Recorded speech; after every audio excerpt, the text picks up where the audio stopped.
Hari ini tanggal 7 April tahun 2026, Novena Kerahiman Ilahi hari kelima di Paroki Redemptor Mundi Surabaya bersama pewarta Sabda Awam Keuskupan Surabaya, Ibu Maria Margareta Ratih Puspa. Selamat mengikuti.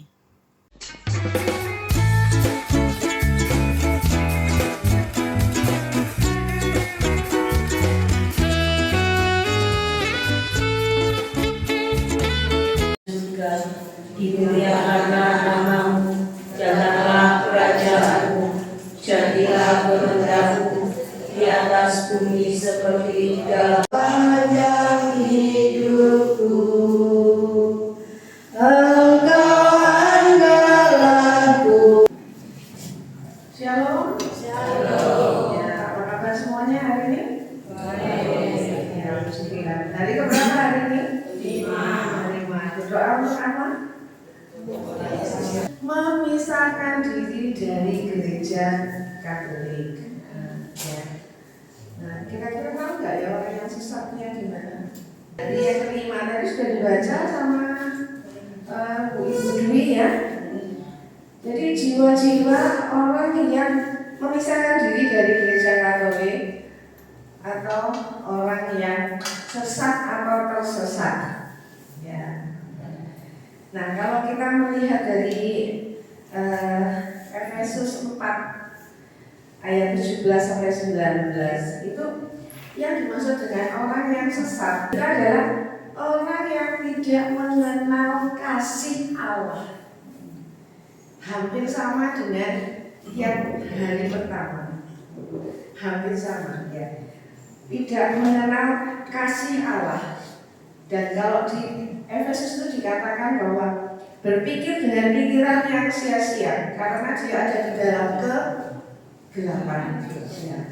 Kemudian di dalam kegelapan juga jauh dari persekutuan Allah. Contohnya, kalau misalnya kita lama ya nggak ke gereja, nah itu mau balik gereja ya susah ya. Biasanya gitu. Nah inilah supaya jangan sampai terlepas. Sama di sini sebulan 2 kali ya pertemuan kerahiman ini ya. Nah usahakan tetap hadir. Kalau enggak nanti lama-lama sedikit jauh, lama-lama hilang.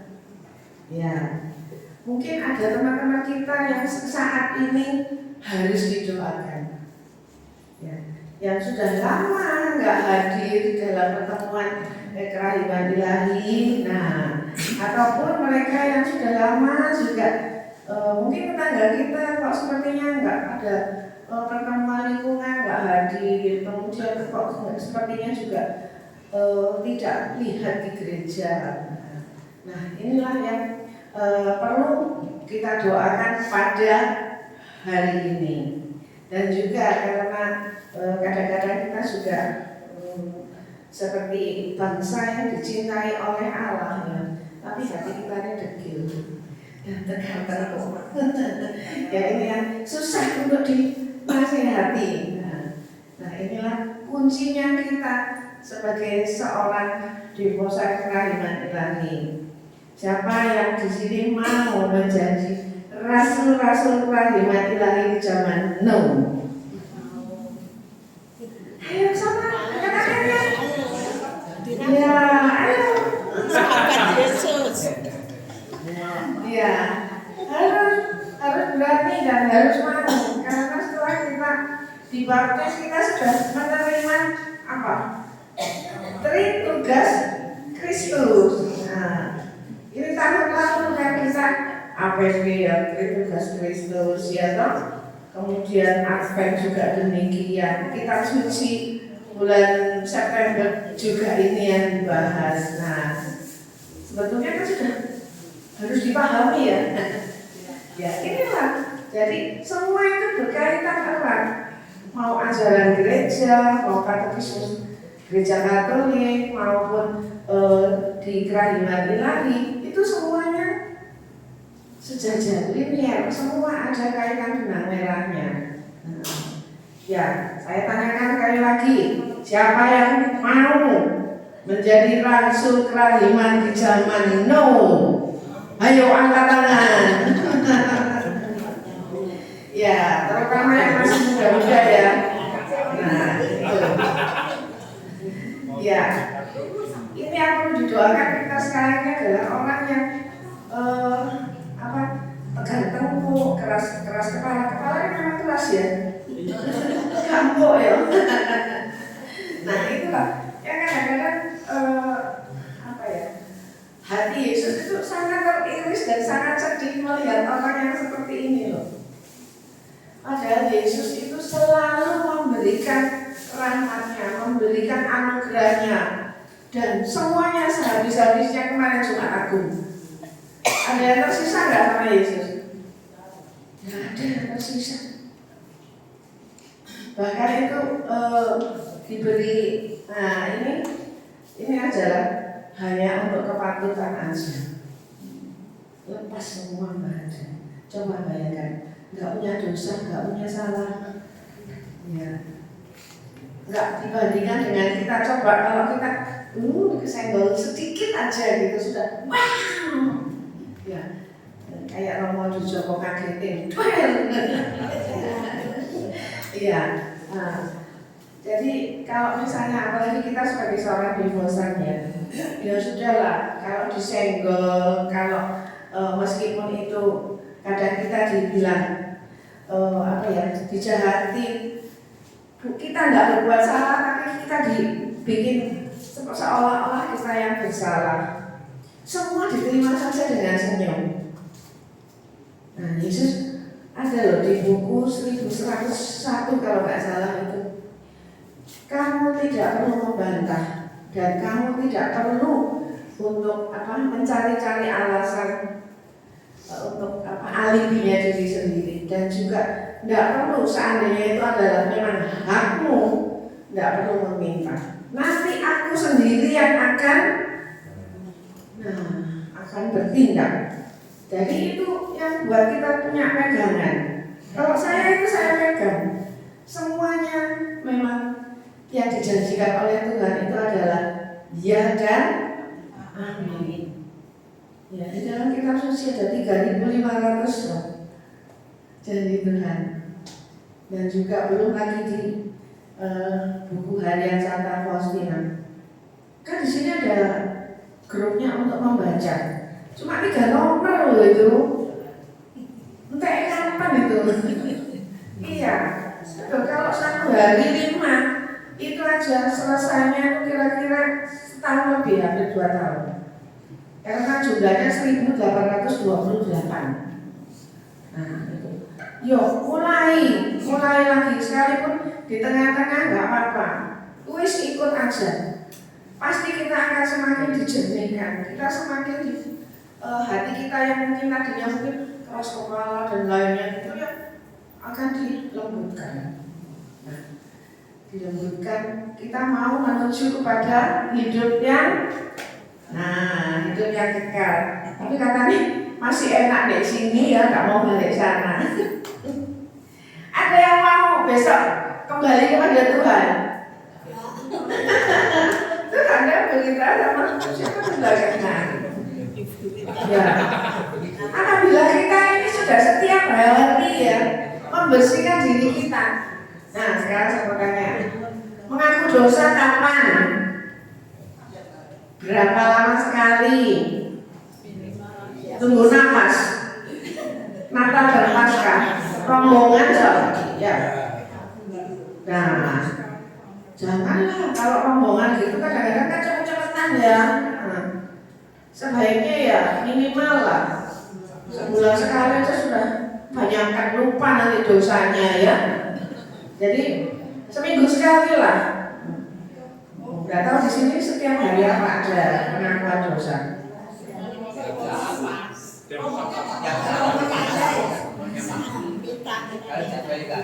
Ya, diusahakan supaya kita kan kalau hari Minggu kan kita menerima komuni toh. Nah, itu kan hari yang biasanya orang mengatakan kewajiban. Apakah sebenarnya kewajiban ke gereja?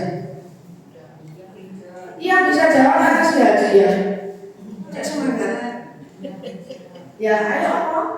Kebutuhan. Oh, kebutuhan. Iya. Berarti nggak usah maaf, nggak apa-apa ya. Ya.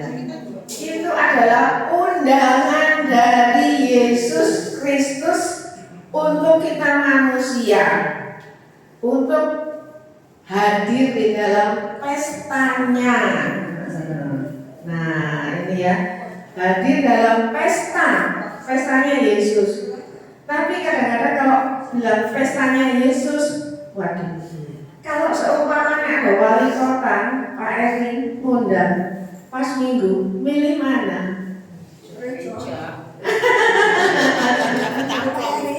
Ya, itu kadang-kadang kita ini timbang-timbang gitu loh. Kalau mau pergi gereja juga begitu. Jelah, isu-isu kok ya, kita masih kepingin tiduran gitu. Terus nanti sebentar siang, ini kan lagi jam 10 toh. Jam 10 ada siang, ada sore lagi, nanti juga ada. Nanti nawar-nawar terus.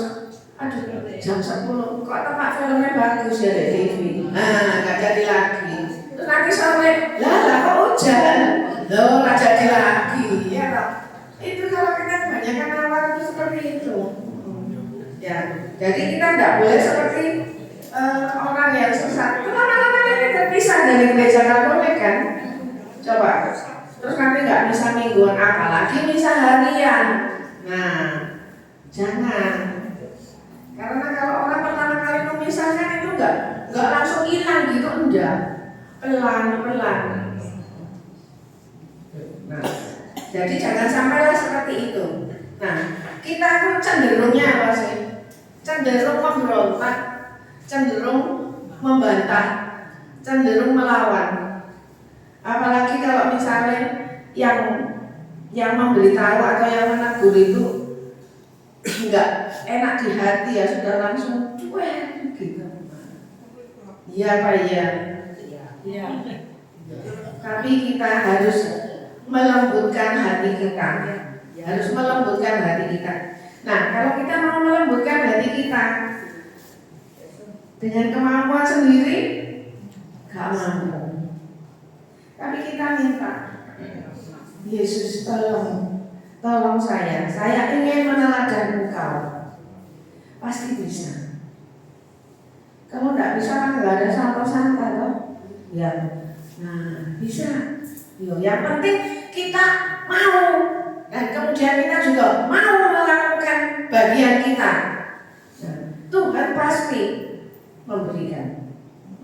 Karena matematika Tuhan dengan matematika kita ini beda loh. Terbalik. Kalau kita punya 100 diberikan 100 untuk persembahan, habis ya. Tapi kalau kacamata Tuhan tidak. Kalau hitung-hitungan di atas kertas ya.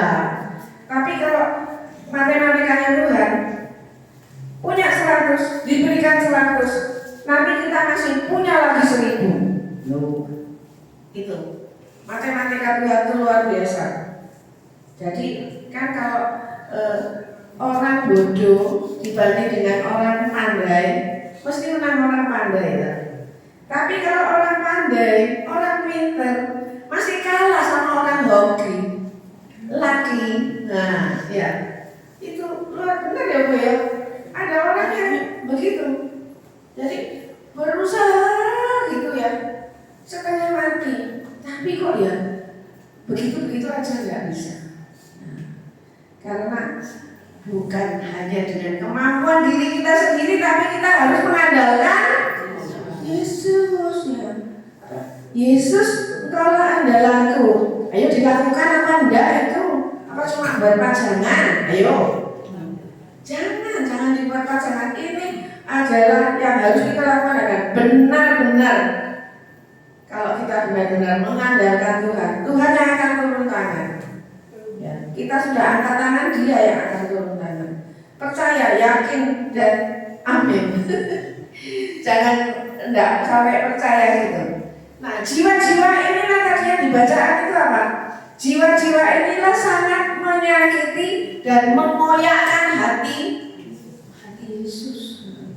Jadi dengan cara hidupnya dia sudah, nah seperti yang tadi sudah kita bicarakan ini, ogah-ogahan dan juga mau ke gereja nawar, apalagi mau melayani ya. Nah, itu inilah yang menyakitkan hati Tuhan.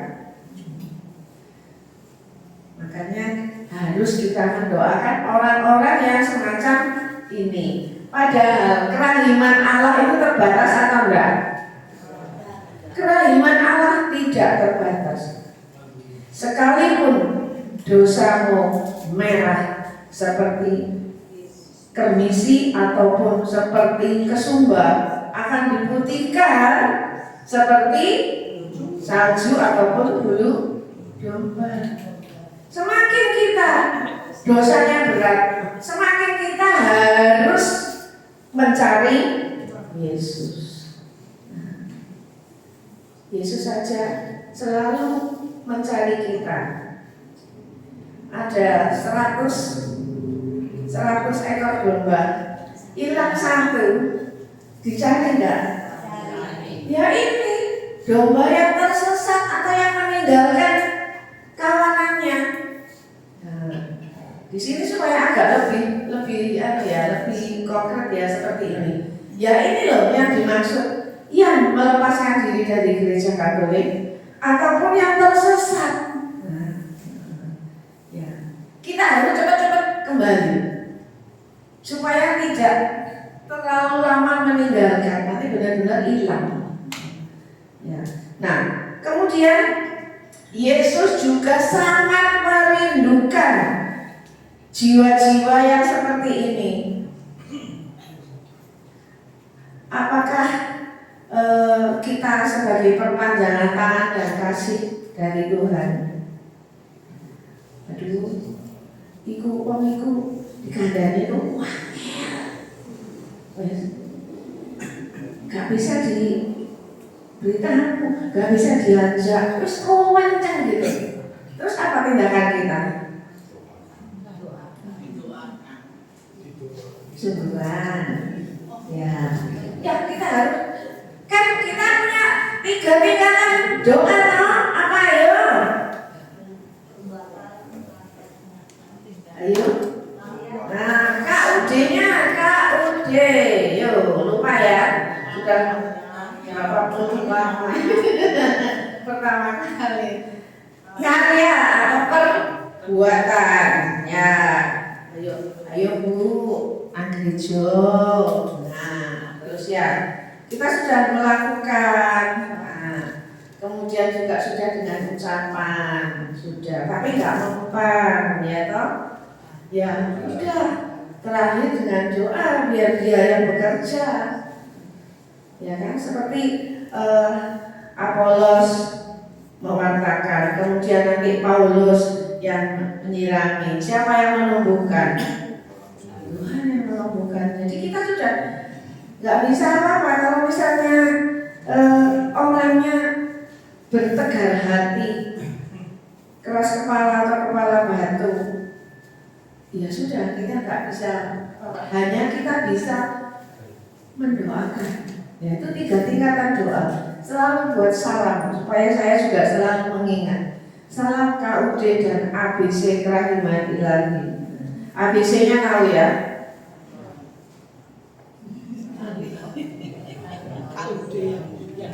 Ya. ABC itu intinya daripada Kerahiman Ilahi, ya. Intinya, ya nanti kapan-kapan lagi. Soalnya sekarang adalah hari yang kelima, mendoakan siapa tadi? Iya, jadi jangan lupa ya. Memang di dalam novena Kerahiman Ilahi itu semuanya adalah tidak ada yang berdoa untuk menunjuk diri sendiri. Semua adalah mendoakan untuk orang yang di seluruh dunia. Tapi kita termasuk di dalamnya. Setidaknya kemarin hari pertama. Hari pertama apa ya? Mendoakan apa? Ayo. Mendoakan semua orang khususnya para pendosa. Yang kedua, kaum religius, biarawan, biarawati, para imam. Terus yang ketiga, ya mungkin juga kita masuk di dalamnya ini kan. Nah, ya kan. Kemudian yang hari keempat kemarin,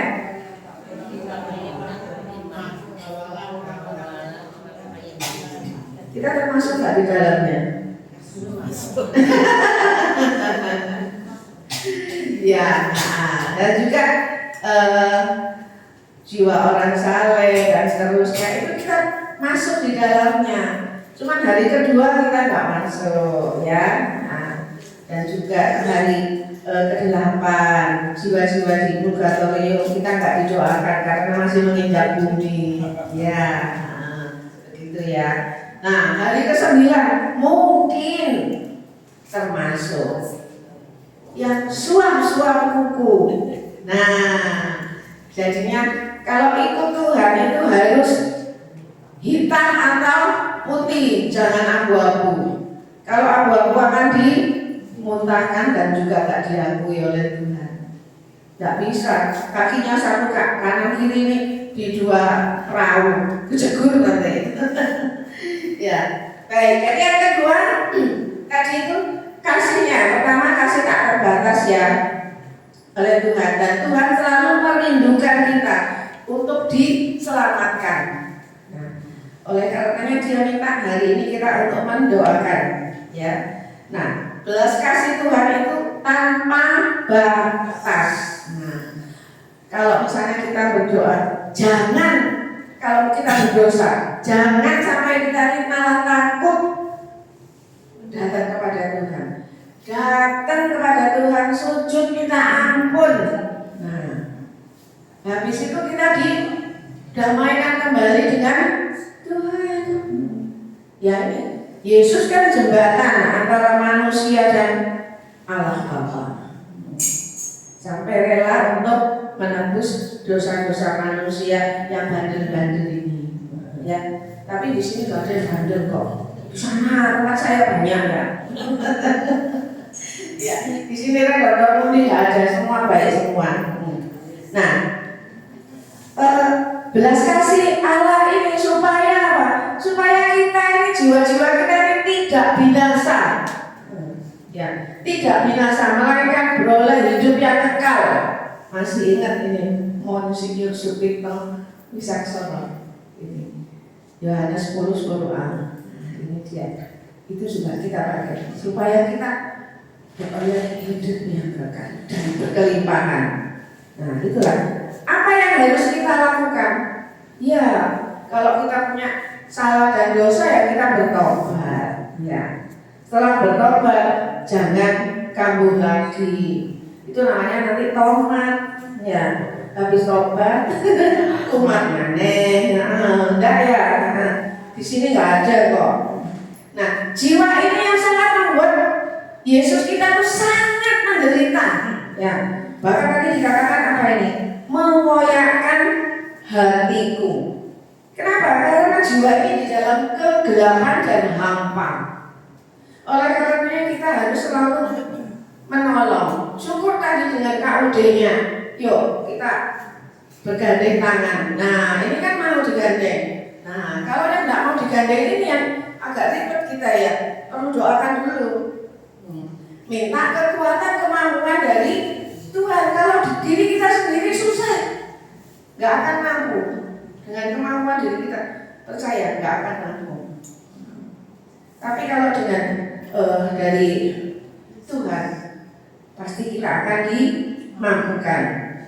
Nah, kemudian kita juga belajar dari yang tadi Efesus ya, Efesus 4 itu kita belajar inilah yang menjadi panggilan kita untuk mendoakan. Paling tidak tingkatan doa yang ketiga, kita mendoakan. Nah, itu kita harus menjadi cahaya Nah, pernah kan kita mendengar di dalam Alkitab, kamu harus jadi terang dan terang dunia. Nah, ini juga salah satu dulu dipakai untuk pondok kitab suci di sini. Kalau nggak salah yang kedua atau ketiga, ya tahun kedua atau ketiga masih Romo Budi Hermanto. Ya. Nah, ini kita harus jadi terang, menerangi tadi orang yang ada di dalam kegelapan. Kasihan orang yang memisahkan diri ini, ataupun orang yang tersesat. Mungkin dia mau berusaha, tapi karena gelap, jadi jalannya itu nggak kelihatan. Ini yang perlu kita gandeng, kita doakan. Nah, kemudian sebelum kita bisa menggandeng orang atau mendoakan orang, otomatis diri kita harus relasinya kuat dulu. Ya, yang pertama adalah kita harus relasinya kuat dengan Tuhan. Kalau kita relasi tidak kuat dengan Tuhan, putus ya kita nggak bisa ngangkat mereka. Ya, jadi juga perlu mencontoh kerendahan hati dari Yesus. Kemarin aku ikut Paseo, Yesus ada bantah enggak? Ya, dia mau disiksa, dihukum. Nah, ada bantah enggak? Ada. Enggak ada pembantah. Bahkan dia sama bapaknya aja juga berdoa waktu di Getsemani. Itu contoh buat kita, contoh untuk kita. Apa yang dikatakan oleh Yesus? Sampai keringatnya bisa bersuara jagung ya, bahkan keringat darah. Bapak, kalau boleh, ya, kalau boleh, cawan ini berlalu dari padaku, tapi bukan, ya, bukan keinginanku, tapi kehendak dari Bapa. Kalau keinginannya manusia ya jangan susah-susah ya. Tapi Yesus tetap berkata demikian. Itu memberikan contoh kepada kita. Jadi kalau kita minta atau berdoa kepada Tuhan juga semuanya harus selaras dengan kehendak Tuhan. Kalau tidak selaras dengan kehendak Tuhan pasti nggak dapat, nggak akan diwujudkan. Ya. Nah, yang pertama tadi kita harus relasi kuat dengan Tuhan. Kemudian yang kedua, kita harus rendah hati. Selain rendah hati, Yesus gak bantahan, lemah lembut ya. Terus kemudian apa? Kido susi, sabar. Ya. Coba, pernah gak Tuhan berikan saya kesabaran? Kira-kira apa yang hadir di hadapan kita? Ujian kita akan timbul, akan di depan kita terus. Ya, lah minta sabar ya, itu ada ujiannya, semua ada ujiannya. Kalau mau naik kelas kan harus ada ujiannya toh. Nah, ya sama dengan kita, imannya kita akan bertambah atau enggak, semakin kuat. Kemudian selain itu apa?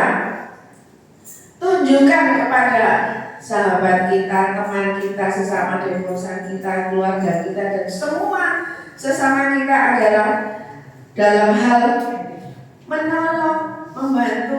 Gak usah pakai jadi kasihnya pakai kasih walaupun, ya, bukan kasih yang ada apa-apanya, apanya dong. Ya nggak ada. Jadi nggak ada embel-embelnya. Ya kasihnya agape. Harus seperti itu. Kalau enggak, KUD-nya nggak bisa jalan ini, ya. Lah kemudian juga relasi. Kalau kita mau relasi mau kuat, berarti otomatis kita menjaga kesatuan hati kita, kesatuan pikiran kita diselaraskan dengan Tuhan. Harus diselaraskan dengan kehendak Tuhan dan juga sama dengan frekuensinya Tuhan. Setel. Kayak radio, kita mau nyetel radio SS kan harus 100. Tapi kalau kita misalnya 96,4 larinya ke Bahtara Yuda nanti ya, jadi nggak cocok, nggak sesuai ya, duniawi sama rohani. Ya, itu jadi kita harus menyesuaikan. Jadi kita harus satu tubuh, satu jiwa dengan Tuhan. Apakah bisa kita satu tubuh, satu jiwa, satu roh dengan Tuhan? Bisa nggak? Ayo, bagaimana? Bisa? Caranya gimana? Setiap kali kita misa, kita sudah satu tubuh, satu jiwa dengan Yesus kita. Makanya saya bilang tadi harus buang ini sampah-sampah yang ada di dalam hati kita supaya Yesus itu nyaman ada di dalam diri kita. Nyaman. Nah kalau sudah nyaman, kita juga dituntun enak ikut sama Yesus. Memang Yesus nggak pernah mengatakan atau siapapun nggak pernah mengatakan bahwa kalau ikut Yesus tidak ada gelombang kehidupan, nggak ada. Pasti ada masalah, pasti ada yang kadang-kadang menjengkelkan hati, pergumulan, persoalan pasti ada. Tapi kita bersama Yesus dengan tidak bersama Yesus pasti berbeda. Apa yang dikatakan oleh Yesus? Aku menyertai engkau sampai ya, bukan sampai hari ini tak kan? Sampai akhir zaman, sampai kita nanti kembali. Nah, kemudian apa lagi yang harus dilakukan? Ya. Satu, iman. Satu, pikiran. Dan juga satu, baptisan. Nah, kemarin kan Paskah kita apa? Memperbarui janji pembaptisan kita. Nah, apa yang dikatakan di situ? Credo, ya kan? Credo. Nah, itu semua. Yang satu, kudus, katolik, apostolik. Nah, ini juga sudah dipelajari ya. Satu, kudus, katolik, apostolik. Masih ada yang belum tahu? Saya harap semua sudah tahu ya. Ini di lingkungan di Keuskupan Surabaya sudah dipelajarkan. Cuman ya itu mengenal atau tidak yang belum tahu. Ya. Kemudian juga kita memiliki satu Allah, Allah Bapa di surga. Dan juga kita harus berpegang teguh dengan kebenaran di dalam hati kita, di dalam kepala kita bersama Yesus Kristus. Karena Yesus adalah kepala gereja. Kita ini siapa? Kita adalah tubuh mistik dari Yesus atau tubuh mistik dari gereja. Ya. Dan juga kadang-kadang ini yang keempat, kita gampang menghakimi, ya, gampang menghakimi orang. Ya. Makanya dikatakan di Alkitab itu juga selumbar jauh di sana kelihatan. Nah, tapi balok di sini loh nggak kelihatan.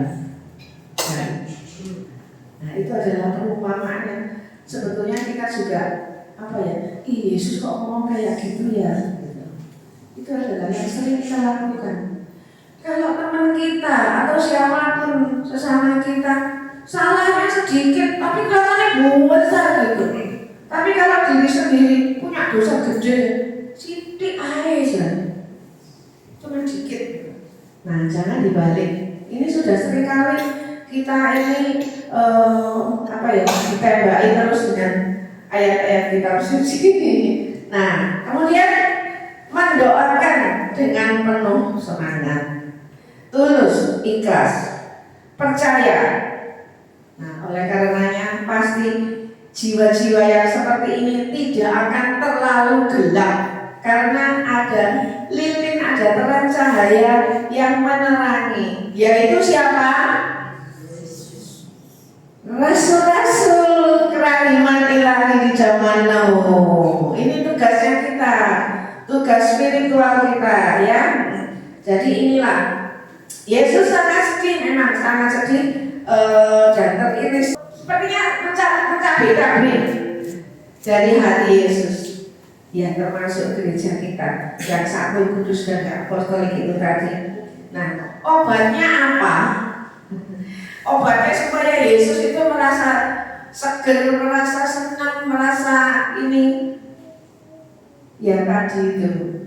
Kalau orang atau jiwa-jiwa seperti ini kembali kepada pangkuan gereja. Bersediakah Bapak Ibu? Ya, bersedia ya menjadi rasul-rasul kerahiman yang sejati di zaman now. Apakah ada yang mau ditanyakan? Gak ada. Ya udah selesai. Ya. Jadi semoga apa yang sudah saya wartakan ini benar-benar bisa bermanfaat. Nah, penutupnya ya Matius 18 ayat 19. Apabila kamu berdoa sepakat, dari dua orang berdoa sepakat, dan inilah aku akan hadir dan mengabulkan doanya. Karena ini adalah di perikop ini adalah doanya untuk orang yang memisahkan diri dari gereja Katolik. Jadi kadang-kadang ada salah pemahaman, di mana 2-3 orang berkumpul dalam namaku, aku hadir. Padahal itu adalah hadir dan memberikan rahmat anugerah untuk berdoa bagi orang-orang yang memisahkan diri dari gereja Katolik ataupun yang tersesat. Nah, pasti kembali kalau kita mendoakannya dengan tadi penuh kerendahan hati, kita sehati sepikir dengan Tuhan, dan juga kita benar-benar tulus ikhlas mendoakan. Saya yakin dan percaya pasti dikabulkan. Biarlah gereja Katolik kita semakin berkembang dan juga semakin mencintai Tuhan. Terima kasih Tuhan yang